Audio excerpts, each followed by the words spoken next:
What's up, everyone? It's Chicks in the Office with Rhiannon Fran giving you that Friday energy on a Friday. It always feels Hmm. good saying that, always has a nice ring to it. Hope Does. everybody had a fantastic week. Hope you are ready for the weekend. Hopefully, this gets you ready for that. Fran, how are you doing on this lovely Thursday afternoon while we're recording? Pretty good. Another snow day in New York. It is snowing here. We've gotten a lot of snow here. The weather has been crazy. I mean, we've seen everything that's been going on in Texas too. So for all of our Texas listeners, we hope you guys are safe and doing okay because some of the stories coming out of Texas are crazy. We hope that you guys are okay and have the resources that you need. But for me, it's just another apartment day, another one of those days. I'm thinking about doing shrooms tomorrow. That's Whoa. that's where my head is at. Well, it's Thursday, so it would be Friday on a Friday. Yeah. I am like, why not? You know, I feel like we talked about this a while ago You have, yeah. where I was like, I really want to do it. Don't know when the right time is. Then it kind of seemed like it was never the right time. I might just say fuck it and do it. Let's just In have a your ride. apartment or in Yeah, a apartment, like in a apartment, yes, possibly mine. yeah. I just feel like in an enclosed space like that, I'd go crazy. No, but microdose. I'm not like gonna go full all out with the shrooms, but I hear if you microdose it, then you just are like happy and Yeah, when feel microdose kind of nice. sounds just like an edible almost. Right, but I feel like it may be better than an edible. I have eaten a very, very tiny amount of shrooms once upon a time, and I felt very happy. I was so happy. So I feel like I'm just looking for that same type of thing. Also, why not? Yeah. Friday energy on a Friday. Yeah, that's very true. That's very true. I hope you know when are you going to make that decision? It's just still just I decided. decided. No, I You just decided. decided. Okay. I said Okay. I might because I didn't want to scare everybody, but I am. Okay. Okay. Okay. So Decision this has this been might be made. this might be the last podcast, everyone. No, Oh well, boy. no, never. Come on. No, And also, don't scare everyone. this is the 250th podcast. So, congratulations to us on that. And also, we just reached 50,000 subscribers on YouTube. So, if you are subscribed to the YouTube, thank you very much for your support. All of our podcasts are on YouTube. Waving right now to the people who are watching on YouTube. Hey. I talk about this all the time, but I love watching podcasts on YouTube. I think it's actually funny how we've gone full circle. People started off on YouTube, then they went to podcasts, and now they're just putting their podcasts on YouTube. And it's almost like everybody has their own little talk show. People would watch like all the Jimmys. There's so many of them and their talk shows, and now people have it set up and have these great studios where everybody, a podcast is kind of like a talk show, but when you have the whole setup, it Yeah. looks even more like one when you have Also, guests. I feel like you said it before, but like that we're working on a new studio. I feel like Yeah. if anyone has any like good ideas for cool things to put up, like send them in. Yeah, Noah's really stuck on this. Meanwhile, Yeah, we yeah, have you're told him really- a you're bunch of just- times. Worried No, about we this, have, Noah. we have, I'm not worried. I'm just trying to make it look good, and we have a plan. But like, if maybe we're missing something, I don't know. Yeah, maybe we are. Somebody out there, I'm sure, has a better idea than we do. A lot of creative minds out there. But yeah, thank you for subscribing. And if you're watching right now on YouTube, click that subscribe button. It goes a long way. Let's get to 100K next, ladies and gentlemen. Yeah. That would be cool. Hopefully we can meet when we can get that by the end of the year. I feel Oh. like YouTube subscribers We want grow a plaque. really slow. Yeah, we I want want a that plaque. plaque. I want a plaque so bad. Fran, I want to address something. Oh, Would you say yes, we're adjust glasses. Would you say we're friends? Yeah. People constantly think we aren't friends anymore. Every single day I don't get it. I get people asking me if we're still friends, and now I just answer and say, no, sorry. No. Yeah. Friendship over. No longer friends. I just talk Like, to her what? every single day, do Like, 3 episodes a week, go on every- trips, we- hang we out t- with our families. we talk every second of the day. Like I just people don't get that. Like it's almost like how I feel about Hank in the sense where I live with him and I work with him. So I don't feel the need to post him all the time because I don't even think about it because it's so it's so natural to me to be with him. Right. So like for you, I talk to you like every second of the day and we're always like doing something together where it's just like so natural to us now that it's like, well, yeah, now we're like old friends. It's like year, like we've put in the work of like, we have this 4-year friendship now that it's like, we're old pals. Like it's just the same old thing with us every day. Yeah. I think it's because people have been along with us since the beginning of the friendship, and friendships change, friendships evolve. And we have gotten to the point where like, you don't physically see us all the time together, but we are still in constant communication. And I feel like because Barstool has grown so much too as a company, like it was just you and me, and we were doing so much stuff together. But now there's so many other people and there's so many different projects and so many different things we can do. And we do work with other amazing people and we do other amazing content with those people. And so like, it makes people nervous. Like, it's like, wow, it's like we only can be able to do stuff. We can only do stuff together, but we can still do our stuff together and do other stuff. That's what I'm saying. And I have to write back to some people sometimes like, am I only allowed to have one friend? Are you only allowing me one friend? Because this seems a little nuts. And I did the Chicago reality TV snake draft the other day. And that was when somebody really tweeted like something, they were getting mad at something I did. And then they were also like, and also, are you and friends still friends? And then somebody replied and said, I have an inside scoop at Barstool and they are not. And then the girl replied being like, no, why? What happened? And I was like, are you fucking joking? If you listen to Chicks in the Office, why are you going to believe a random person on Twitter that we're no longer friends? So now I just like to tell people, no, nah. It's also like we are open with each other. And I think that if you listen to this podcast, if we weren't getting along, you would be able to tell. Like, right. But that's what the people are like, oh, when I listen to the podcast, like something feels off. And it's like, what do you mean something feels off? The entire world is off. You guys should see them before we record, they're just yelling at each other and then they just I'm going to release all the tapes. No, it's like, I have all the footage. Yeah. No, but people like the chemistry is just off. Like you could tell they're getting sick of each other. And it's like the entire world is off right now. You want to know why we sound that way? It's because we can't do anything. It's fucking snowing outside. We're in New York City. We're locked in our apartments like animals in cages. Like we can't, it's the same old. Yeah. Yeah. It's and we crazy still hang out, but No, but it's true. I think everybody's mental state has kind of taken a hit over the last year, and that translates into your relationships. That doesn't mean that we are not friends. But also some of the stuff that I would say to you wouldn't be for the podcast, right? So like, yes, like when you say like a lot of people's mental states are not great right now. Like I'm not going to be constantly saying that on the podcast, but I'll text you my problems all day long. Right. Of course. Yeah. Oh man. It's silly to me. I can't imagine how we couldn't. I'm done with you. Not today, Satan. Speaking of mental state, I have been in a fabulous one, though, I will say. Good. I feel like for a little while, I would talk about how my mental state was pretty poor. But I looked at my calendar and it's been 3 weeks since I've had a panic attack. And I think that's great. They were could be a record. No, for real. They were happening quite frequently, multiple times a week for like months. Yeah. Haven't had one. Feeling good. I love that. Are you guys playing with like the same toy right now? I'm not even playing with the toy. Oh, what was that pink thing? My slipper.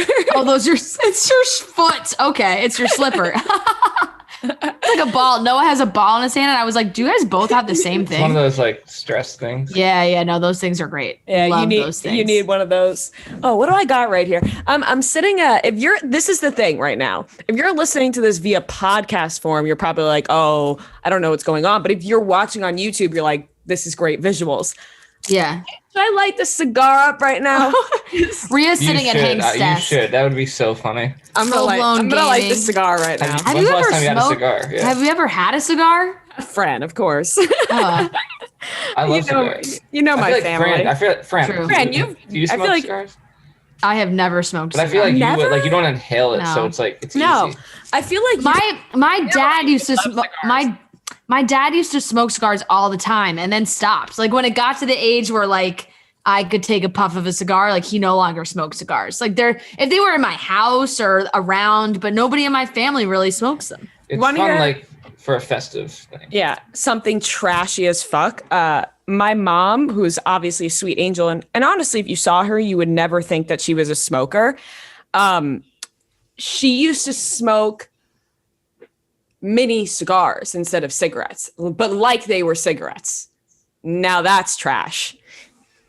Like inhaling the smoke. Mini cigars. I don't. Hold on. No, because that's not. She's saying like she would just go through them like cigarettes. Yeah. But like I mean, like that would technically like it's healthier. You're not inhaling it. I don't know if that's No, it healthy or- is. Like it is. Your lungs aren't.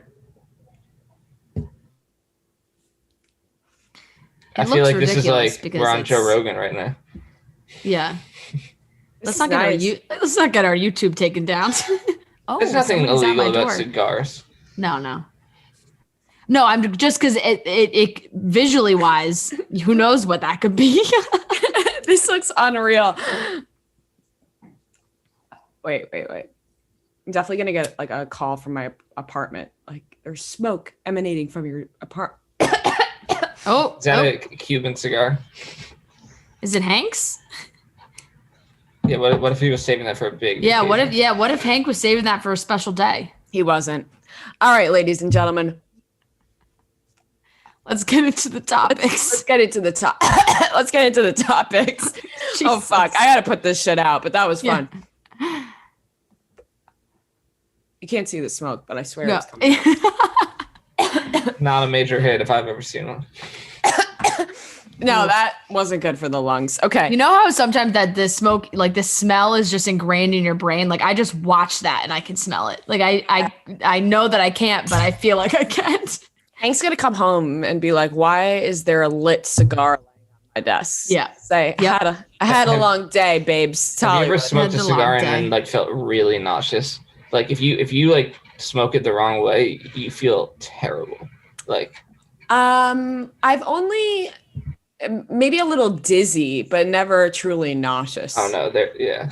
Fran has remember- never smoked a cigarette. I can't tell you. There was one time I've where I never was, smoked like, a cigar for hours, or like- smoked a cigarette. Thought I was gonna throw up. Actually, Fran, wrong. Yeah. You have smoked a cigar because I once made you smoke a backwoods blunt and you Oh, I did guess not that's like true. it at all. And that would be I technically, hate that. yeah, I did Okay. hate that. But it wasn't purely a cigar, but it was Cigar. makings of one. yeah. Okay. I'm just going to hold it in my hand as a prop. Looks nice. No, people cut that out of the YouTube. That is going to be a bad clip to have. Full cigar in mouth. Okay, let's get into the topics. We got Demi Lovato's trailer for her new documentary that's coming out on YouTube called Dancing with the Devil. Kendall Jenner is releasing a new tequila brand, and she made it Instagram official with Devin Booker. Clare and Dale have been spotted all over Florida together, and we give a recap of Firefly Lane that was on Netflix. So if you watch that show, listen to the recap. If you're going to watch it, then don't listen to that part because there will be spoilers. And we Yes. have a very exciting interview that people are going to love. Abigail Cowen from Fate, the Winx saga on Netflix joins the show. She plays Bloom. So if you love that show, you're going to love this interview as well. So let's get into it, starting off with the Demi Lovato trailer. Demi Lovato released a new trailer for her new documentary on YouTube called Dancing with the Devil. It seems like we are going to get an inside look into Demi's life and specifically her drug addiction and her overdose that happened a few years back. What actually happened, we saw a lot of things be revealed in that trailer already. So I think that this documentary is going to be mind-blowing. She talked about having strokes. She talks about having heart attacks, talked about being 10 minutes away from dying. And a lot of people are in it. A lot of her friends, a lot of people that worked with her, Elton John, Christina Aguilera, I saw make appearances. So this documentary is going to be insane. It looks incredible. It was instant chills watching this. One, because there's a track playing behind the trailer that sounds like potentially, you know, a new song. She's singing Dancing with the Devil. Like, I'm assuming it's going to be a song called Dancing with the Devil as well, potentially. But it looks like she is giving us an absolute inside look. No holding back, no nothing. She's letting it all out. She's talking about everything. Not only did she speak about the overdose, and, you know, she said 3 strokes, a heart attack, like you said, Rhea, so close to death. Her friends are in it, and it's like, oh, there's clips of her friends being like, oh, we're really talking about this, huh? Like, we're talking heroin. We're talking about heroin.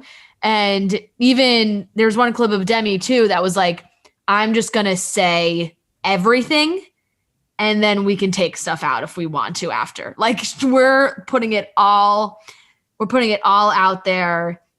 It's going to be, oh man, it's going to be really, really intense, but really, I think it's going to be really fantastic. Demi is such a talent, and she's going to share this story. And it also seems like it documents the engagement and the non-engagement. Like, it seems like this is kind of going on.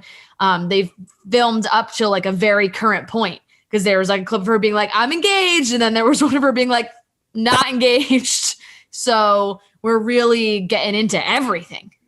Yeah, it seems like it's going to be one of, if not the most interesting documentary we see from a celebrity. I think it will be the most honest. I think a lot of times when we hear about celebrities' addiction issues and other things that they have been through, some details are left out. Obviously, I get that. You're protecting your private life. Not everything needs to be shared, but Demi, I think, wants to share everything. And I think it's to help people. I think it's going to be a great deal of help to people who admire Demi Lovato and go through the same thing as Demi Lovato, and they see how honest and open she is about it, how she comes back from it. It seems like she even said it. She's like a cat. She's had so many lives, and so many times it could have been the end, and it just wasn't. And also just the mention of heroin, because I feel like heroin is a drug that it's like such a touchy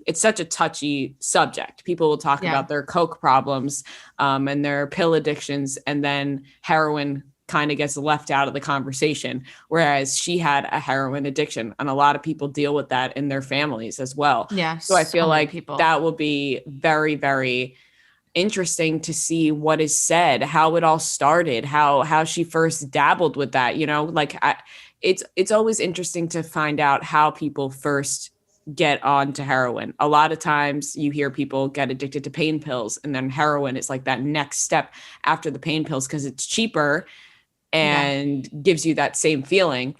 Or it's celebrities who, you know, have just gone down a really bad path, surround themselves with bad people who have a lot of access to anything and everything. When you're Demi Lovato, you can get anything you want to you. You want heroin? It's going to take you 1 second to find it, you know? So I feel like these are a lot of things we're going to learn about people. And I think also we've seen it with a lot of, I go back to like Motley Crue, but they all had, you know, heroin addictions, and they all made it. They all somehow, if you read the book about them and read about it, they all very well could have died at any point. Yeah. But somehow they all made it through and they're sober, but then they're not really sober. They're sober from heroin and hard drugs, but they still drink a little bit. They smoke weed a little bit, whatever it may be. I feel like we will, by the way, I say whatever it may be all the time now. I just realized that. I think we are going to learn more about Demi Lovato and if she is truly sober. I feel like they left a little cliffhanger with that in the trailer. They said, are you sober? And there was kind of a pause. So we'll see if it's, what level of sober is it? And just everything about, I'm so intrigued by Demi Lovato because I feel like there are many people in her position that have gone through the same thing, but aren't as completely honest. And that's fine. No, but I'm not saying everybody has to share everything, but I think, for instance, Justin Bieber, his documentary and his Facebook show and all of that, I was expecting a lot more. And maybe there isn't a lot more, and it really was what he gave us, but I was expecting a little more in depth to what had been alluded about him. And now what has been alluded about Demi Lovato, it's true. Like, she's like, yes, this is all it and more. Like, you don't even really know all of it, but I'm going to tell you all of it. So I really think it's a great thing that Demi Lovato is doing this. And I love Demi Lovato. I really admire her. Yeah. Like you said, she's showing us the lead up to that overdose. There's clips of her partying and everything that they have on camera. It seems like she's putting out there. And, we hear so much of the story of celebrities and drug use and drug abuse after so many years after the fact, like they put out a book or they put out a documentary or they're talking about it years down the road. This is all happening in Demi's life now. This is Demi sharing her life now as a woman in her 20s dealing with these problems, which I don't think we see a lot of. Like, we don't see that as much as we see maybe men discussing it or older men discussing it or just older people discussing it. Like, Demi is a woman in her 20s who is exposing her life to everything that she's been through and being a celebrity at such a young age and what she had to hide and what she didn't hide. And it seems like she's really just going to lay it all out on the table for everyone to just digest, I guess, which is great because I feel like, I hope for her, this is her way of being like, you know what? Here it all is. I'm not holding anything back. I'm not keeping anything secret. And I'm going to continue to live my life, and you can be with me, you can be against me, but I'm putting it all out there, and then I'm moving on and doing the best thing for me. Yeah, it's almost like getting a clean slate because there is so much speculation on what has happened with Demi Lovato. And if she just puts everything out there, then it's like, okay, that all about Demi Lovato. We can move on from that. And once again, it is like a thing that you are comfortable with. It's Demi Lovato is comfortable with releasing everything about herself. Some are not. Demi is sharing it all, and I'm very excited to watch this. It's going to be really something. I think it's going to be really great, just a great thing for her. I think the documentary itself is going to be great. So we'll definitely be watching that when it comes out. So we will be seeing that on YouTube for the premiere March 23rd. Can't wait. Some news about Kendall Jenner. She is releasing a new tequila brand called 818.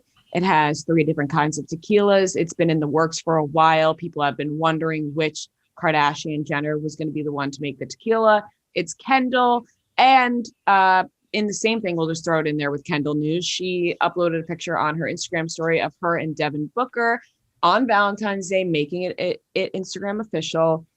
I feel like every Kardashian or Jenner has their own brand of some sort. Like Kylie has the makeup and the skin, and Kim has Skims and her makeup, and Khloe has Good American, and Kourtney has Poosh.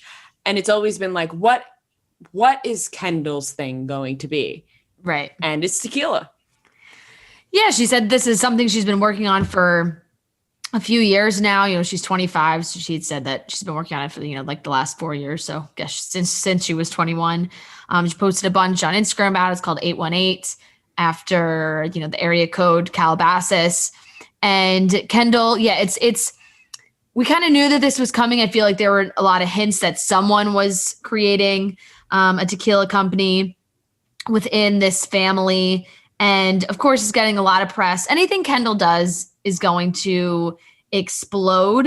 Now, I did see, there's a Diet Prada post. Pop Crave had posted on Twitter as well that people are upset about Kendall creating a tequila company, talking about kind of the connection with Mexican culture and tequila, and Kendall taking that and making her own tequila. We can have that conversation. However, you got to talk about every celebrity's tequila if we want, because Kendall is one of many celebrities now to come out with a tequila company, and this stuff, people are getting upset now over Kendall's tequila. We want to talk about celebrity tequilas and that connection, sure, but like Kendall, you should talk about Kendall with all these men that have made tequila, like George Clooney and Randy Gerber made $1 bajillion when they sold Casamigos. Like that was their tequila. Nick Jonas has his tequila, obviously. Adam Levine has tequila. Everyone Rock has tequila. The Breaking Bad guys, they have tequila. Everyone's got an alcohol brand of some sort, including tequila. So this is the first time I'm seeing any sort of backlash on that. And that may be our bad that we're not paying close enough attention. But I truly have never seen somebody get mad at somebody making a tequila before it was Kendall. And I think a lot of times, and Kendall gets criticized a lot. That's the thing. Kendall Jenner gets criticized a lot. The Kardashians get criticized a lot when they do something. Everybody's going after them. They automatically make assumptions that Kendall Jenner must not be treating the people in that community where she made the tequila right. Like a lot of assumptions are being made, and we haven't seen this same energy for other fucking people who have made tequila. So yeah. And like I said, so mega celebrities who have their own tequila companies. We just named a bunch of like massive A-list, and just so many celebrities have alcohol brands. We know that I guess this is what Kendall felt passionate about making. Loves tequila. It's interesting because she didn't kind of go into the lifestyle world or the clothes, makeup, that kind of thing. She is doing tequila. I think she did. People were oh my God, Fran, act your age. I can't believe I was about to say people were joshing her. Oh my God. I seriously I even caught that and was like, I stopped myself because I was like, you're not about to say I this. literally said to myself, Rhea, you're 23 years old. You got to get out of here when she's saying joshing. You can't. Fran. I'm sorry, guys. Yeah. Joshing? Yeah, people are joshing her about how she was drinking the tequila with ice. I usually love your mom ways, but joshing is where I cross the line. No, I cross the line. I don't even say that. You don't. That's not something that I normally say. Where does that even come from? Be yourself, Fran. I don't know. I don't know why it just popped into my head to say that, people were joshing her about she posted the video of her drinking the tequila. She had ice. Everyone was like, you're not even supposed to drink tequila with ice. But everyone has something to say about the way people do things. If somebody wants to drink tequila with ice, let them fucking drink tequila with ice. I don't get it. You're not supposed to drink wine. You're not supposed to drink wine with ice. Occasionally I throw a cube in my white wine. I'm not going to lie. Same. And also a lot of people drink like tequila on the rocks, like tequila on just ice. I don't get it. It's an argument about the purest form. Whatever. I don't care about tequila. I don't care about that. But yeah, Kendall's got 818 and she's found love. I feel like a lot of people didn't know about her and Devin Booker, but this has been going on for a while. They've definitely been together for a while now. And it's interesting to me because Kendall shares some things, but then she's so hesitant to share other things. And this is kind of what you were saying before, Rhea, just post it. Just tell us. Like she posts a picture of her and Devin Booker on Valentine's Day. It's Valentine's Day. Everybody's posting their significant other. And then she shared a post, or she posted, I don't know if she shared it or she posted herself. Louis Vuitton sent a gift, and it was a little, looked like a traveling case situation. And on the band, it said KJ and DB. So everyone was like, okay, Kendall Jenner, Devin Booker. She deleted it. Like, what's the point of deleting that? Because you don't want people to know that his initials are on there? I don't know. She also made the text of his name super small and white to blend in with his shirt. It's like so you can't click it. Like we know who it is. We know who it is. Everyone can just go to his Instagram. I don't know. I want to try her tequila though. I really want to try it. I feel like it's going to be hard to get your hands on it, but I want to try it. It won't live up to Villa One. I can tell you that. I'll just get ahead of that now. Yeah, I mean, we have too many memories with Nick Jonas. Right. Too many memes. When you drink Villa One with the creator of Villa One, it doesn't get better than that. We're not going to be drinking 818 with the creator of 818. We're going to be drinking 818 in our apartments alone. So it's going to have a different feel to it. Definitely will. But I guess this is Kendall's new venture. You guys know that we've been trying to be a little healthier on the pod, getting our exercise in, getting our steps in, doing our thing. Trifecta Nutrition is helping us with that. We're not great. Oh, now I'm speaking for myself. Rhea's a pretty good cook. I'm not a great cook. And therefore, I need some help in that department. I need some meal prep. Trifecta is the best meal prep. They send it all right to your door. They're created by chefs and nutritionists to help people get into the best shape of their lives. And they just make eating healthy not suck. Like, you really don't need to suffer when you eat healthy. You kind of think that like that can be hard, that can be tough. Trifecta makes it so easy because they send it right to you. You can save the time instead of meal prepping yourself every week. You can stick to your nutritional goals. And Trifecta has science-backed nutrition. All of their meals follow the scientific nutrition principles. It's fresh food, right packaged for you, ready to go, farm to fork supply chain. It's never frozen, organic produce, gluten-free, and meat that is animal welfare level 5, which is the highest possible you could get. And you can put it right in, you're ready to go right when you get it. So it's no waste of time cooking, cleaning, all those things. You just heat it up. You're ready to go. It's a meal prep that elite athletes use, which, hey, that sounds great to me. If athletes are using it, sounds great. They have meal plans for everyone's lifestyle, vegan, paleo, keto, and more. I had some of their meals this week. They are delicious and so easy to make. I put it right into my stovetop. There was this like salmon that was fantastic. They had some burgers that I also cooked up as well. So good. And it's also more than just food. Trifecta has an app to help track your meals and fitness. And there's a community of Trifecta customers ready to help you. So you can shop these meals and shop the meal plans and get 40% off meal prep with code CHICKS at trifectanutrition.com/chicks. So that's trifectanutrition.com/chicks for this exclusive offer of 40% off meal prep with code CHICKS. Where in the world are Clare and Dale? They're apparently in Florida. Not quite sure what's going on, but they are definitely together. There's been some top-notch sleuthing going on in Bachelor Nation. If you didn't think that, if you're in Bachelor Nation as a contestant, is what I mean, let me tell you, you're not going to get away with jack shit, because Clare and Dale, first we saw pictures of them. They're crossing the street in Florida. These people saw them together. And then they were in the nail salon, or looked like Dale was in the nail salon. Dale posted from the nail salon. And when you listen with sound, you can hear Claire's little giggle in the back. Clare has a very distinct giggle. You know that that's Claire's giggle when you hear it. And then they posted from a restaurant. Dale posted the meat. Clare posted the pasta. But both of them forgot that the asparagus was in the middle of the table. And guess what? Same asparagus. They posted the same asparagus. I think they deleted the post too, but it's like the damage is done. We've seen it. You're together. So it looks like they've been spending the last few days together in Florida.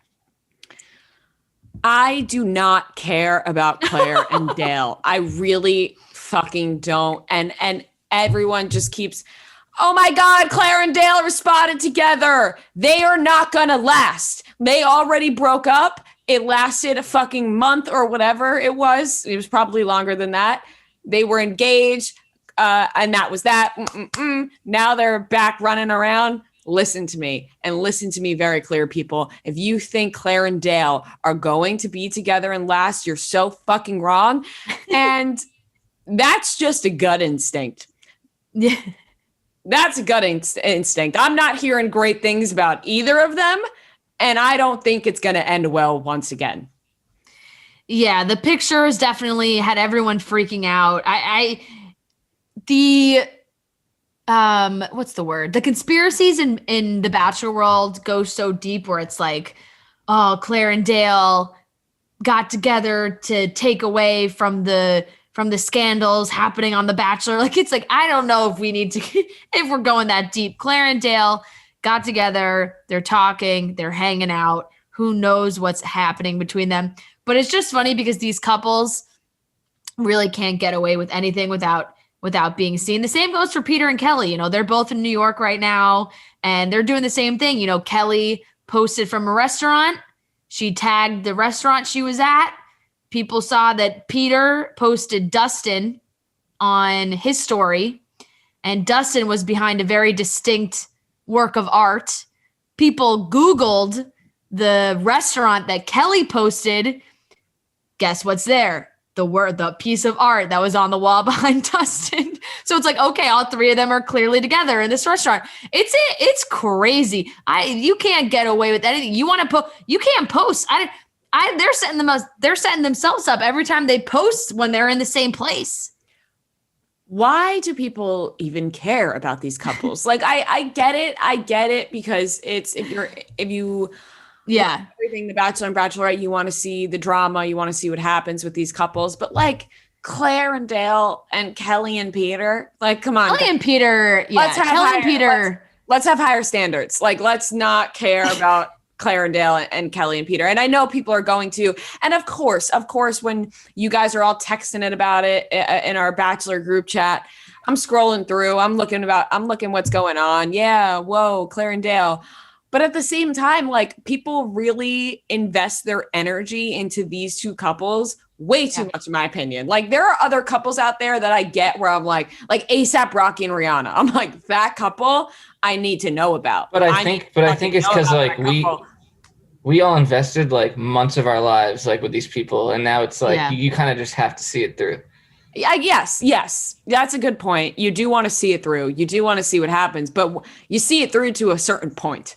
Right? Like, after Clare and Dale broke up the first time, that's when I wiped my hands with Clare and Dale. After Kelly and Peter broke up the first time, that's when I wiped my hands with Kelly and Peter. Now these two, they're hanging out. That's what couples do. They break up, and then sometimes they'll hang out a little bit after to see, did we make the right choice? And you know what usually happens? They end up breaking up again. I'm still very involved in Clare and Dale. I just am fascinated. That's one that I'm like, okay, now, like, I'm following along. I'm subscribing and seeing what's happening. Peter and Kelly, I've reached the point where I'm like, you know what? I feel like we should just leave them alone and let them figure out what they want to do. Like, let's let them live their life, see if they're compatible, if they want to get back together. And if not, then they don't. It's just like, they're in New York now. They're trying to live they're a different life, maybe doing different things.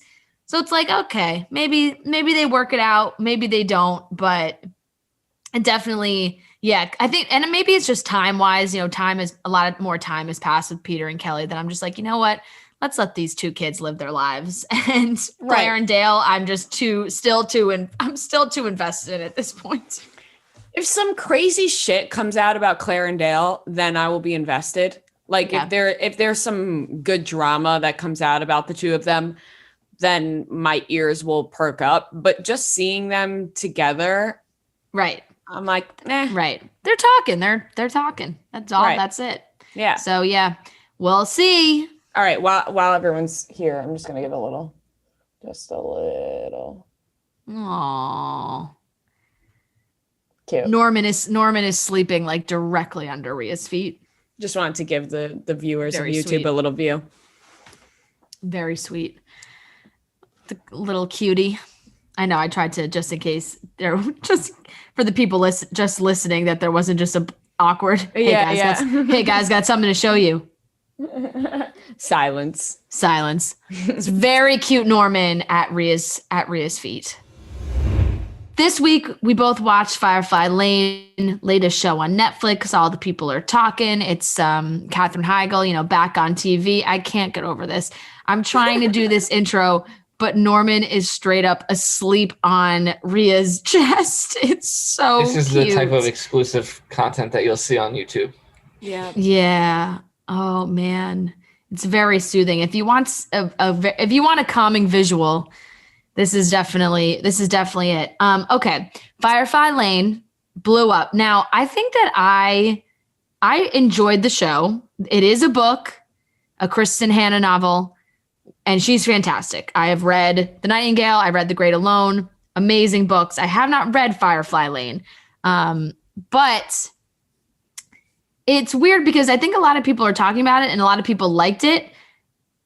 Critics didn't like it. I looked up a couple of reviews. Boy, some people friggin' hated it, but I thought it was cute and enjoyable, and the ending left me wanting a little more, but that's okay. Yeah, I did not know exactly how I was going to feel about it. I started it expecting to shut it off within the first episode. I don't know why. I was like, I'm not exactly sure how I'm going to love this show.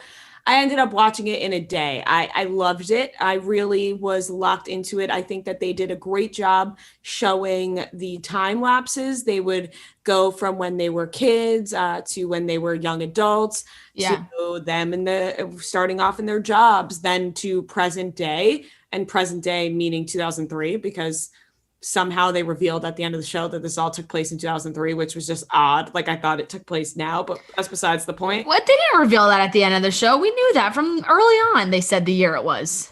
Oh, okay. Well, then I must have missed that. I saw that at the end of the show. And she had a BlackBerry the whole time, so that makes sense. Yeah. She was like, hey, we have a very exclusive giveaway. It was a Motorola Razr. Right. That was a misstep by me. But yeah. I very much enjoyed it. I thought all the actors and actresses in it were great. I thought Katherine Heigl did a really good job. I feel like she has been trying to make her way back ever since she's just been slammed.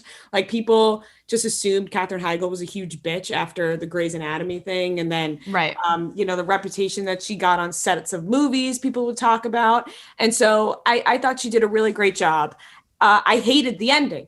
And I feel like the ending did us dirty. I thought that these two were going to have a great, loving relationship, friendship for the rest of their lives. And yet now Tully does something wrong, which my assumption is that she slept with Johnny. I feel like she had sex with Johnny when they were at the studio. The day, I think it was Johnny's last day, and she had just done the miscarriage episode and they were drinking together. I feel like they slept together that night and they didn't show it, and that's going to come out later on.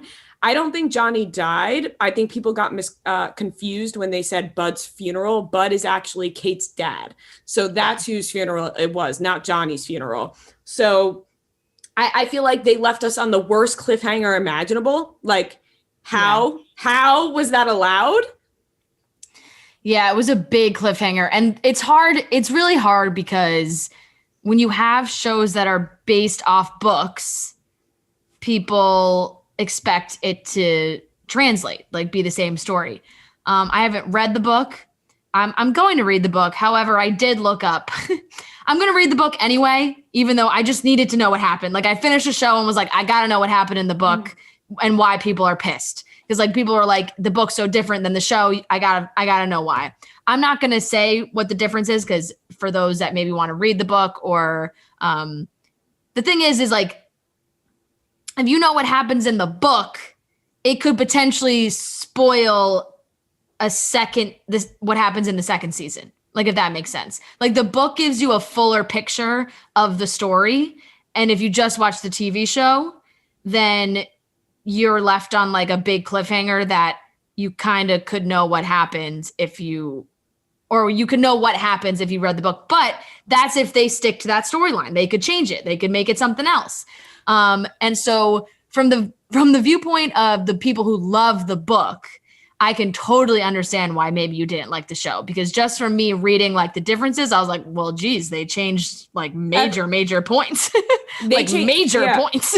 Yeah. Somebody messaged me like huge details about the difference between the book and the show. And it just seemed like the show was totally different than the book, a totally different show, a totally different story. Right. So I would imagine that the second season and what happens is going to be totally different than what they had in the book anyway, because they didn't stick to the script at all. Everything was so different that I would imagine this is going to be different. I did think it was really good though. I really enjoyed it. I feel like it was a great story about friendship, but also had I was sobbing. The miscarriage storyline obviously was very, very sad.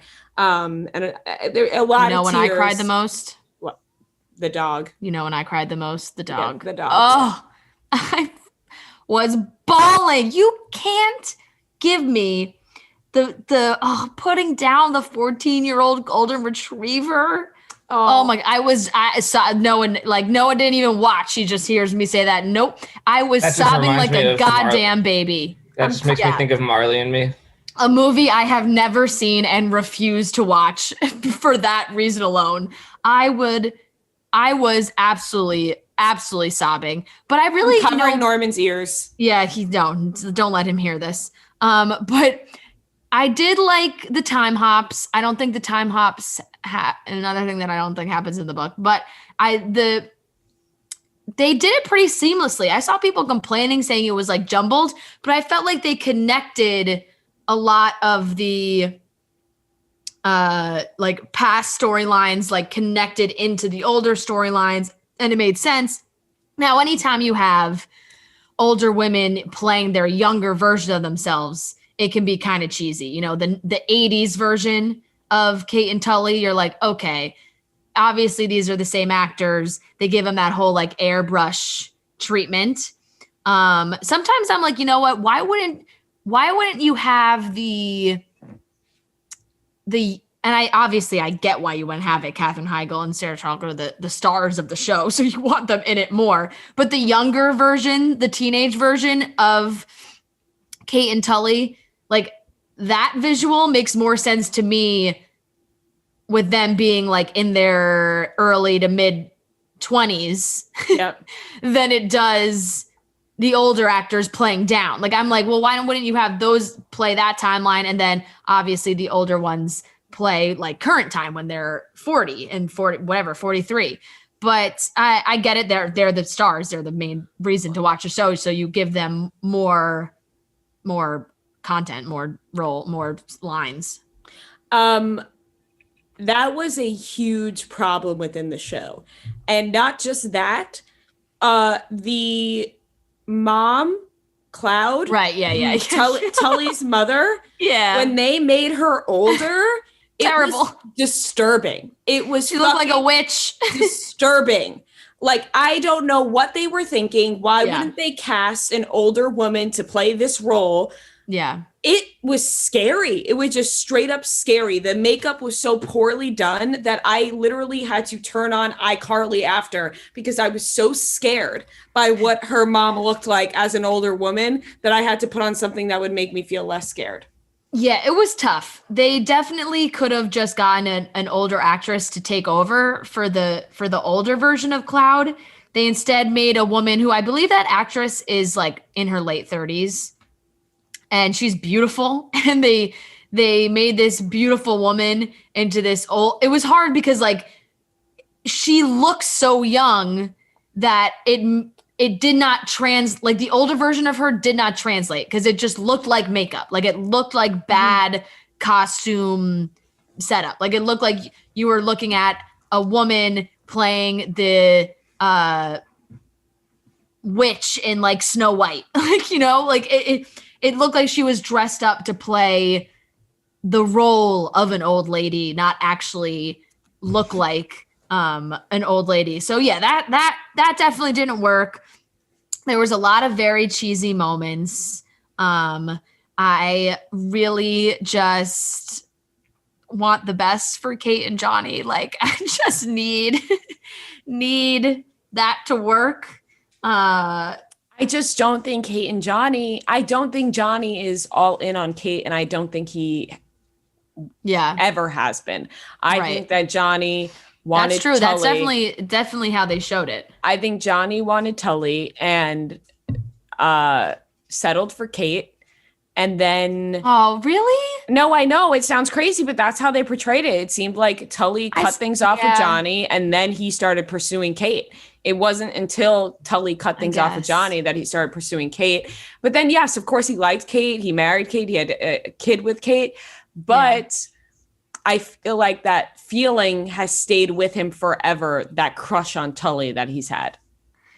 Maybe. I just thought it was such a beautiful moment when, you know, at the end when Kate had that little revelation, she ran to the door, opened it, he was already there. The thing with the buildup, it was like I was getting frustrated. Like by the time we got to the 9th episode, I was like, can they just freaking show us when because they just kept skipping over the moment when Johnny, and obviously for a reason, I know they didn't show it till the end, of Johnny and Kate first getting together, when they first hooked up and they first realized they were going to be a couple, because we saw the pregnancy early on, we skipped back and forth. They waited till the end to show it to us, which definitely kept you interested. Like I kept hitting next on every episode because I was like, all right, I gotta see when Kate and Johnny first connected. Because like you said, you're confused. It's like, does he like Tully? Does he not like Tully? Is he gonna hook up with Tully? And then is he going to stay or leave? But they had a good opening moment. Like when their relationship first started, it happened there at the end. Also, Priya, wait, did you realize that the guy that plays Travis is the guy from She's the Man? No, I don't think I realized that. The guy that plays Travis, Kate's boyfriend, whatever you want to call him, is the screw you guys, I hate high school guy from She's the Man. No, I didn't realize that. Yeah, yep. I didn't realize that. I did not realize that. It took me a while. Wow, I love that. Good for him. I know. It took me a while at a couple episodes in, but then I was like, this guy looks too familiar. And then I was like, oh my God, it's Toby from She's the Man. And immediately, every time he came onto the screen, I would just keep thinking like, screw you guys, I hate high school. And then just picturing him making out with Eunice. Yeah. Just, oh, Eunice. Yeah, the whole time. Yeah. Overall, it was a good show. I would recommend watching it. I think that we both very much enjoyed it, but just be prepared for the ending. Definitely. It was. Well, no, if you listen to this, then you watched it. Yeah. It was a totally thing, and then be like, oh, I need to watch it now. We just spoiled everything. Yeah.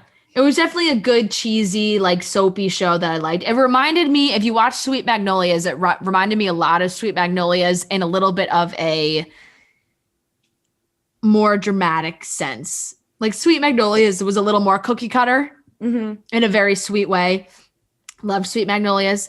And this I felt like kind of had similar vibes, but dealt with a little more like real issues, real problems, real life problems that you don't normally see. The young actors were fantastic. The girls that played young Kate and young Tully were really, really good. I was obsessed with them. I was stalking their Instagrams after, obviously, they're good friends, which I love to see. And it seemed like this was like their first big roles, which is always awesome. I love seeing the first things that actors do. And I can imagine that they're going to have great careers after this because they both played great parts. Yeah, they really did a good job. So yeah, all in all, definitely definitely recommend. It's a quick, like you'll fly through it. We both watched it so fast. It's one of those shows that when you're watching, you're so invested in. You're like, oh my God, I gotta find out what happens. I need to know what happens next. And then when you finish it all after episode 10, you're like, was that actually good? Or right, like, wait a second. Right, when you're watching it, you're like, oh my God, I'm obsessed with this, and then it's over and you're like, was that really as good as I thought it was on episode 4? Like it probably is not, but if it hooks you in and you watch all the episodes, then that's a good show. Totally. Very much enjoyed it and hoping for a season 2. And we'll see if any of the book connections happen in the second season. I mean, imagine they just didn't give us a season 2 and that's just how the show ended. It would be very The Society-esque. But, it would be, but they'll do it. Worse. Like it would be even worse never knowing what the fuck Tully did wrong. Yeah, for sure. For sure. I thought they were showing up to her funeral at the end. I thought Tully was dead for sure. And I was like, okay, that's a way to wrap up the show. I'll take it. Never seen that before. Nope. Yeah. It sucks because I really want to talk to you about how the book ends, but I don't want to potentially ruin something that happens in season 2. If people want to see that, they'll look it up. Yeah. Oh, for sure. I'm not going to say on the podcast because that could potentially like ruin the entire second season. So I don't want, like, if you don't want to read the book and have no interest in reading the book and solely want to watch the show, then you can just ignore everything that I'm saying. All right, everyone, we are here with a special guest, Abigail Cowen from Netflix's Fate the Winx saga. If you listen to the show, then you know how much we loved this show. We both watched it within a day. She plays Bloom. Welcome to the show, Abigail. Thank you. Thanks for having me. We're super excited. We binged Fate so fast. Like granted, not too many episodes, but it went so fast and we loved it so much. We recapped the whole show on our podcast. We talked about it. So we're so excited to talk to you about the show. How have you been doing? How has the response been? Because I feel like it kind of blew up overnight. All of a sudden it was #1, the trending show on Netflix. Yeah, it literally was overnight. It was crazy. I mean, I woke up to like a phone call from one of my really good friends, or actually like 5 phone calls because I was sleeping and I was like declining it in my sleep. And I woke up and he was like, go turn on the TV. It's #1. Like, this is crazy. So that it's been crazy. I mean, the response has been amazing. And I mean, as an actor who's poured so much into, a project, just seeing a response like that is, I mean, you can't ask for anything else or anything more. I mean, it's a really special feeling. But also it hasn't really felt any, you're sitting like in front of your computer. You're not like out and about. So it just kind of feels like not real. I don't know. It's a weird time. Yeah. Right. It's like if it was normal times and you were out and about, people would be coming up to you on the street like, oh my God, it's Bloom. And so it's kind of like you're about that, but they would be. And you're dealing with it like in the internet, social media world and on the computer and the TV. And I'm sure like your social media is probably blowing up from it. Right.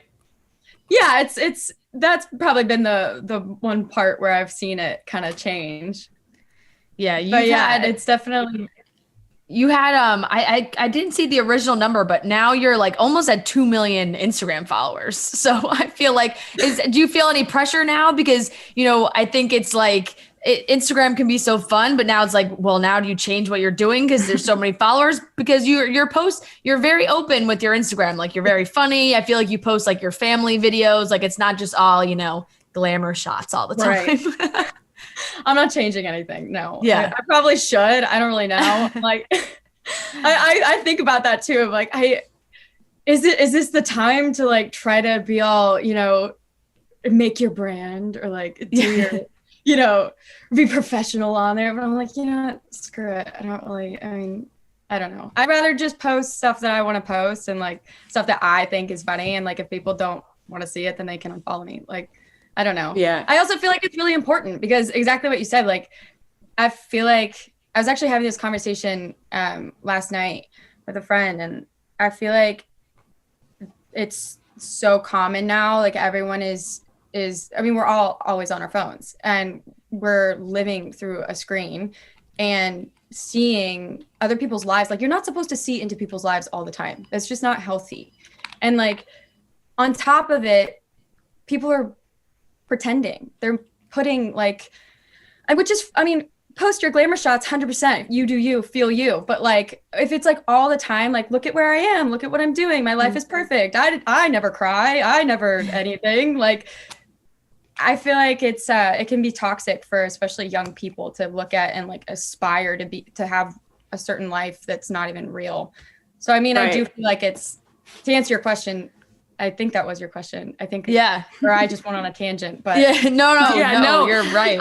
I agree with everything you said, because it's just like not believable when you see people like here and there and every day they're in a dress or a skirt and heels, and you're like, you do that every day? It seems like a lot of work. Where what you're saying is like, you're going to post what you think is funny and people are going to love that. People enjoy, and I know for myself, following people way more when they're just themselves. You see them on a show, you find their Instagram, and then you realize on their Instagram, you figure out their personality apart from your character on the show, which I think is great. And speaking of your character on the show, how did you get involved with this show and how did you land the role of Bloom? So I was filming for Chilling Adventures of Sabrina. I was up in Vancouver. Actually, I was on my way up, I think. But I got the script and I went on the audition, and I read the script and I fell in love.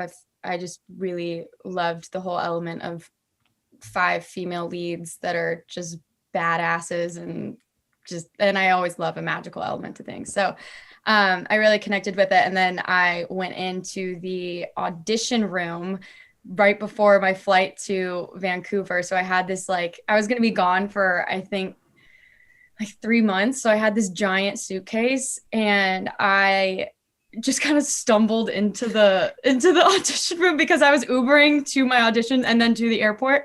So it was so awkward. I like went in and everyone was just like silently sitting there, and I wanted to explain myself, but I couldn't because people were getting into character and stuff. And so I was convinced I would never be invited back because I caused a scene. And I think people literally thought that I was bringing a prop, like Bloom arriving to Althea. Like I don't, but so that was my first audition. And then I was, clearly shocked to be invited back. I think I went for 2 more auditions, and then my last audition I did it was in the room, but I did it with through Skype with our director and then our showrunner Brian, and and then I found out I think 3 days later, and then had to fly out to Ireland 2 weeks after. Yeah, that is awesome. And I feel like every single story about somebody landing their role, and it seems lately it's Netflix, and they're like, I went into the audition and I totally messed it up and I thought nobody would call me back, and I screwed up the entire audition and then I got it. And it's always just like a feel good story. Yeah, it kind of, I feel like it's when you let it go, I think, at least as an actor, when you just are like, or maybe it's just like the law of attraction, or I don't know if that is the law of attraction, or just the, like when you let something go. You like manifest it and then you let it go, and then apparently then it comes back to you. It comes back. The whole thing, apparently. Yeah. I don't know much about it, but the idea, the idea of like, I think that is a pattern for sure with a lot of people with getting roles. They're like, yeah, I didn't think I would get it, or I kind of just was I let it go, whatever. But I think that's definitely what happened. I walked out of that audition room going, okay, well, I'm never going to get it back there again. So I think I don't know. Yeah, that makes it so much better. And you were said right off the bat, you were on the plane just a few days later to film in Ireland. So you guys, did you film this whole show in Ireland? How was that? Like, what was the set like? Oh my gosh, it was amazing. It was so beautiful. Yeah, we did. We filmed all of it in Ireland for 3 or 4 months straight. it was freezing because it was in the winter time. So that was a lot. I'm from Florida, so I've like seen snow twice in my life too. So I like rarely ever went in cold weather.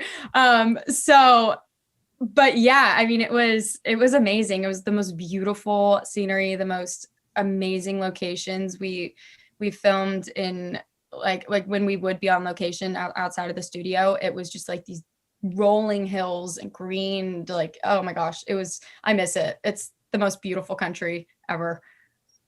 I would love to go to Ireland. That sounds amazing. I would love to go anywhere. Filming, like you did Chilling Adventures of Sabrina, which must have been awesome. But this show, you're the star. This is your show. I mean, obviously there are many other parts, but like you are the star of the show. And for it to be like, you're going to Ireland, you're filming the whole thing there, must have been such a surreal, awesome feeling. It was like, well, it didn't feel real, first off. Like, it was everything I feel like I could have asked for in life. Like, it was the weirdest, I don't know, like a dream moment. Because I had always dreamt of, I had this thing growing up and still for some reason, but it's just weird. But like, I always want to run through a big green field. It was always my like dream in life. And it had to be like the perfect green field. Mm-hmm. But I always wanted to go to Ireland because I knew they had great green fields and I wanted to run through it. And so when I found out, I was like, oh my God, this is my moment to run through so many green fields. Did you do it? I did. I literally have like a video compilation of me running through like every field on set. It was amazing. Let's go. Yeah. It was, and on top of it, to be able to like do what you love in the most beautiful environment and just with amazing people, and I don't know, it never feels like work for me, but it's just like a crazy, feeling. It's amazing. How did the cast get along? Like, did you know any of your other castmates before you got out to Ireland, or was it like you guys all met in Ireland? We met in Ireland. Yeah, wow. It was crazy. I remember on my flight, I got a picture because they were already there. They had been there for like a few days.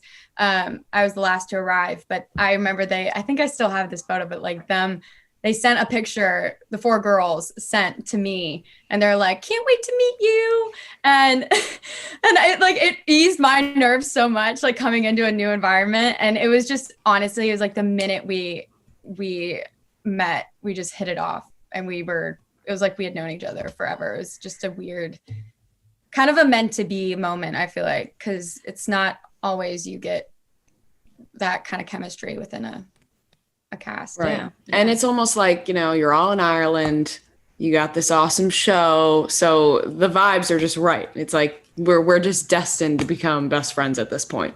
It's true. No, it is. We were all just like in a dream. We felt like we were in a dream world, just like all living life. It was great. Yeah. And they're amazing. They're just awesome girls, truly. The whole cast, amazing people. What was it like filming the scenes where you're obviously, you're fire fairy, your hands, it's like fire raises from them, but not in real life. It's all edited in. I hate to break it to everybody if you thought that fire was really being released from Abigail's hands. How do you channel that? Because watching you, right, you believe it's real. You see this, you're like, oh my God, she's making it happen. How do you channel that to make it so believable and feel it when it's not in front of you? That's a good question. I think it's probably, we worked with a movement coach beforehand. All of us, we kind of had a woman come in, and she kind of helped us hone in like what we wanted to do specifically for our character. And my decision was more like, because I kind of had to come up with what I was like, what am I going to do? Like snap my finger and have it happen? Or is it going to like, I knew that I needed it in my hands, but like, certain people have a certain movement for what they wanted to do. And I think I just decided that it would come more from, as weird as this sounds, like from my chest and like the breathing. I wanted really to, because when you are, basically her power comes from emotion. And in this case, a lot of the time in first few episodes, it's anger. And when you are angry, you know, your heart races or your breathing starts. Like, so I think that's probably what I kind of did. And this woman really helped me with that, like teaching me the breath work and like the different types of breathing, I guess. Yeah. Like intense breathing. And it's crazy because you get really lightheaded too. I forgot about that. Like in the middle of the scene, be like, oh, whoa. Yeah. The powers are coming to me. Yeah. Powers, it's happening. That's very funny. And I feel like did you get to, while you were filming, did you get to see what the finished product would kind of look like, or did you have to wait until like everything was done and then you're like, well, fingers crossed, like my flame wings looked good? Literally, that's what I had to do. I had no idea what it was going to look like none. And I remember like just like begging to see something. And it was a little secret, which I'm happy for now because it was such a great surprise. But yeah, for sure. I didn't know. I just imagined like, okay, there's going to be fire here. I don't know what the wings are going to look like. I had no idea. Yeah, well, it all looks sick, honestly. Like the whole production of it was super cool. If you had to choose a power in your real life, you, Abigail, what do you think it would be? I would say, which I don't know if this is even it wasn't in the first, well, I guess maybe Stella could kind of do that because I would say teleportation, but maybe then it would be like Stella's powers because she can, like, you can transform light, so you can like transform where you are. I don't know if she can like do that kind of stuff, but yeah, teleportation because of work and stuff, so I don't have to like be gone for so long and without seeing travel. I love. So get on a plane, like, that all nonsense, snap, you're just in another place. I think that would be amazing. That would be a dream. Yeah. It's been fun to watch the reaction to the show because I think so many people too have been like, well, like what kind of fairy would you be? Everyone's like trying to name their friends. I know Rhea and I had the discussion of like, well, what kind of fairy would you be? Like, and we kind of had to like debate about it. So it's fun. It's like a whole different world. I've seen like the living in the magical world is awesome. I think that's why so many people, love the show too, is that kind of magic element. And I feel like a lot of these shows you've done on Netflix have had a good magical element to it. Sabrina, I know you were also on Stranger Things, like, so like there is these kind of scary, I don't know, like do you love the magic in all of these shows that you've been doing? I do. I mean, God, yeah, I guess I have been in a lot of them. Yeah. Do you have superpowers that you're withholding from us? What is going on here? Like, I think it's honestly like, I think just the magical element. I mean, as a creative, you want to be able to use your imagination as much as you can. You want to be able to be put in those like, I don't know, situations. And I think that I'm drawn to those types of projects because I'm allowed to do whatever. And just, I'm surprised at every script that I get. You know, it's not really predictable. Anything can happen. There are no limits. Like, I think that's probably the main reason I've been drawn to them, I would say.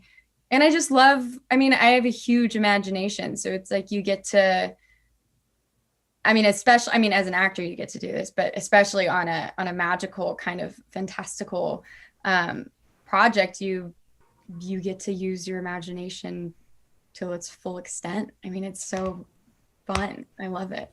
You get to play for a living, you know? Yeah. You're just like a big child. Right, because in some shows, well, shows that don't involve magic or sci-fi or whatever, you're playing pretend to a certain extent, but they're like real people. In this case, it's like so far out of the ordinary that you really just get to take everything inside of you, like you said, all of your creative ability, and just throw it into this project. Yeah, truly. And I think that a lot of, different projects require different things from you as an actor. and yeah, if you are playing a real life person in a real life scenario, that takes a different, route to go creatively. But with these types of projects, I mean, you have to also kind of balance the human element with the magical element, and you get to, at least that's what I found with playing Bloom.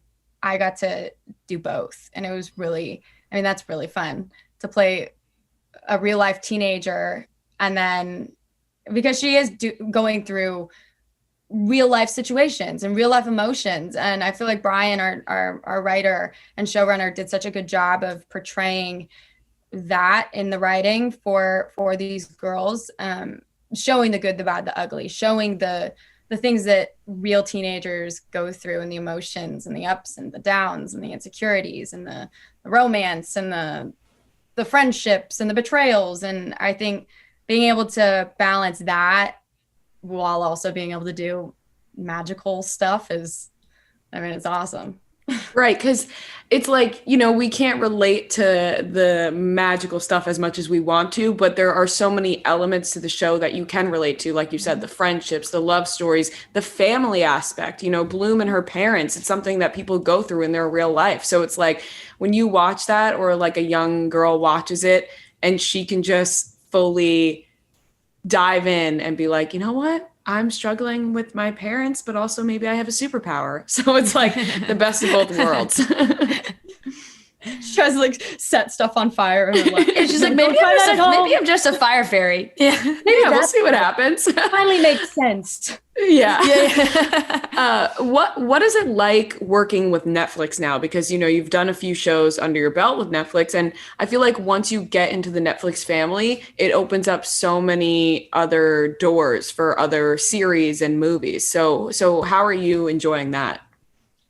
I mean, it's awesome. I love Netflix. I mean, they've been so wonderful to work with for the past, 3-4 years now. I mean, they're the greatest. I love them. So I would love to stay in the family. I would love to, and it really is like a family. You end up meeting a lot of different people from Netflix, and different people get assigned to different shows, and everyone that they do hire they're just wonderful humans. And I think that for me is a really important aspect to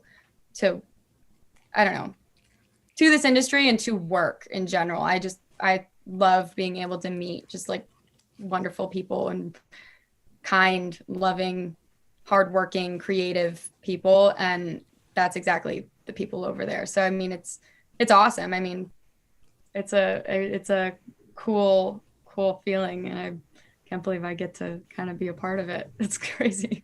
Yeah, it's awesome. We have loved the stuff that you have been in, and on top of that, like I'm going through your Instagram and I'm checking out what you're doing, and you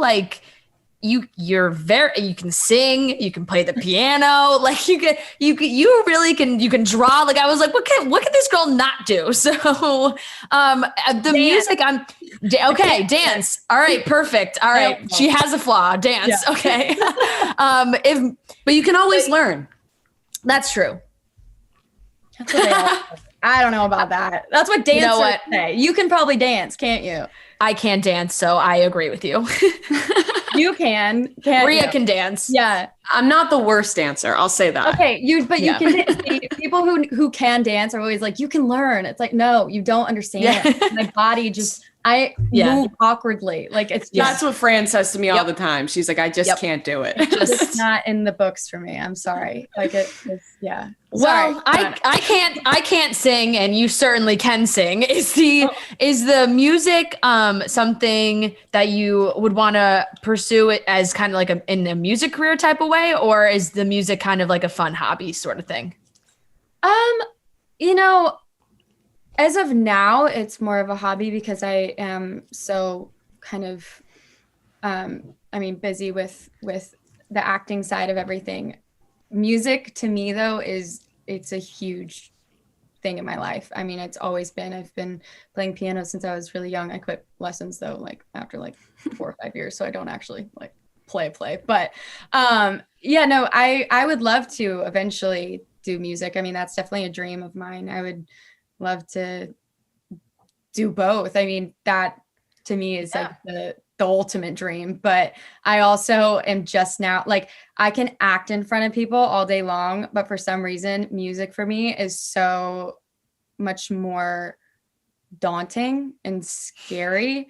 I don't know what it is. Like, I just get so nervous and I get so scared. So I would need to probably overcome that. But I think, like, for now, I just write and I sing, and it took a lot for me to even post on Instagram. It still takes a lot for me. That's why I don't do it too much. Like, being completely honest here, like, that's why, because I get so insecure about it. And it's such like a close thing to my heart. I don't know. But eventually, I would love to, but we'll see where it goes. Yeah. If the opportunity presents itself, then yes. But right now, I'm really deep into the acting side. Yeah. Maybe you'll get a project from Netflix that maybe you'll do both. And I don't know if it's maybe Bloom starts to sing. Yeah. Maybe she gets a singing power. Who knows? Yeah, and also, not sure if it means a lot coming from Fran and I, but don't be insecure about it, because I'm sure if you post yourself singing, people are going to love it. You are an amazing singer, and don't be insecure. Just do it, and people are going to love it. Thank you. I appreciate that. I hope it doesn't look like I'm like fishing for compliments. I don't know. No, not at all. Definitely not at all. I understand, like, when you want to do something and you're good at it, but you feel insecure about it. It's like everyone can relate to that feeling.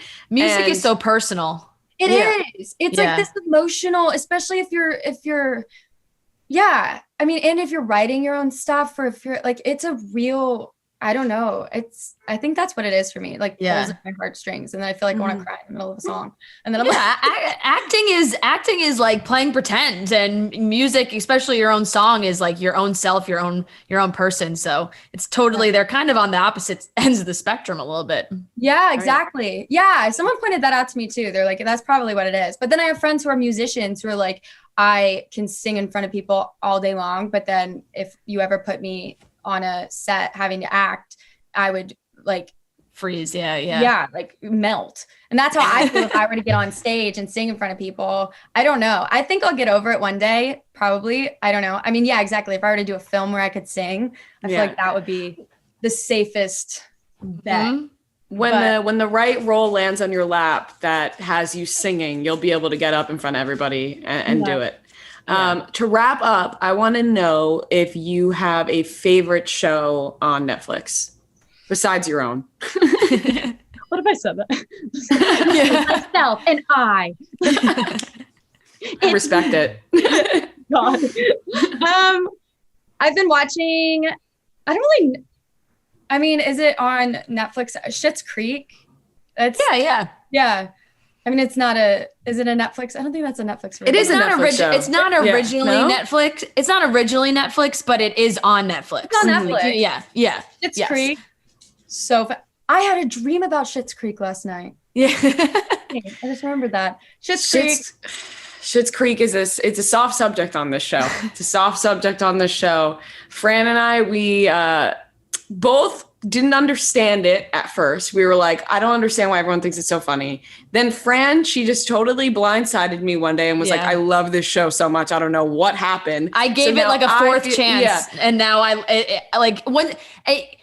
everyone's always like, you got to get into the later seasons. Like, I swear. And I would be like, haha, okay. Then I finally did it. And it actually is so good. And so now earlier seasons, I was crying laughing at the first episode. Like, I was dying. Season 4 is my favorite season. Really? Yeah. Yeah, I haven't even gotten that far yet. So Abigail, just wait. Maybe you'll change your mind. Okay. Look, it's bad. I don't really watch that much TV. I have a really short attention span. Like, I can sit for a second. I always feel like I have to be like doing something. So like sitting and watching TV for me is a lot. I did though. When I had my 2 broken wrists, I had nothing that I could do. So I watched a lot of TV. Actually, I watched Unorthodox. That was so freaking good. Big Little Lies. Oh, so good. So good. That show is so good. What I know you asked me one. I'm like, no, don't worry. Fran and I watch so much TV that like horrific amount. We can't name one either. It's there's so many good shows, obviously. Yeah. I'd say, what was the other one that I did? I don't mean to cut into your time, but Two Broken Wrists. What did you do? Oh, you're good. But yeah. Well, I was dared to jump over a campfire, and I did it. Okay, something just crashed outside of my window. Did you hear that? I did. You jumping over the campfire and just replaying. Sound effects. I was dared. My brother was there. He says that I wasn't dared. He says that I dared myself. I kind of did, but like everyone was talking about the things that they could do. And I was like, well, I could jump over this campfire, watch me. And they were like, no, maybe don't. I was like, no, watch. And so then I did. And then my brother like kept egging me on and was like, you didn't do it well enough. Try again, blah, blah, blah. So then I kept going and getting more, and I got more and more competitive. And then on my 5th time, I just ate it. Like after I landed. 5th time? I did you did it 4 times before and it wasn't good enough? No, I guess not. Honestly, and that's the thing. It's like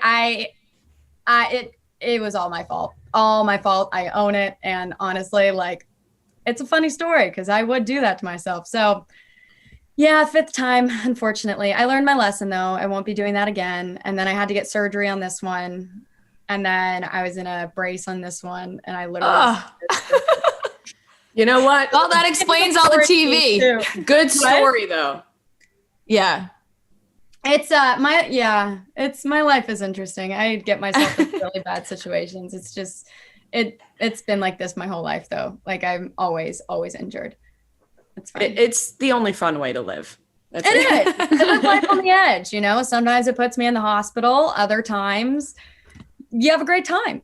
Yeah. And other times you become a fire fairy and there you go. You never know. You never know. Yeah. Oh man, Abigail, thank you so much for coming to talk to us. This was great. We absolutely love the show. And if you haven't watched it yet, you can watch it on Netflix, Fate the Winx Saga. Hopefully we get a season 2. I know, COVID delays a lot of things and a lot of decisions, but with the ending of season 1, it would be an absolute travesty if there was season 2. We need it. Yes, definitely. So Abigail, thank you so much for talking to us, and hopefully we talk again soon. Yeah, thank you so much. I really appreciate it. This was really fun.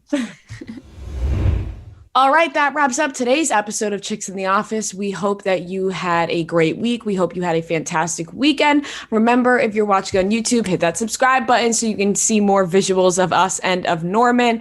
And if you are listening on Apple Podcasts or Spotify or whatever you're listening, make sure you hit that subscribe button on there as well. We love you guys, and we will talk to you on Monday.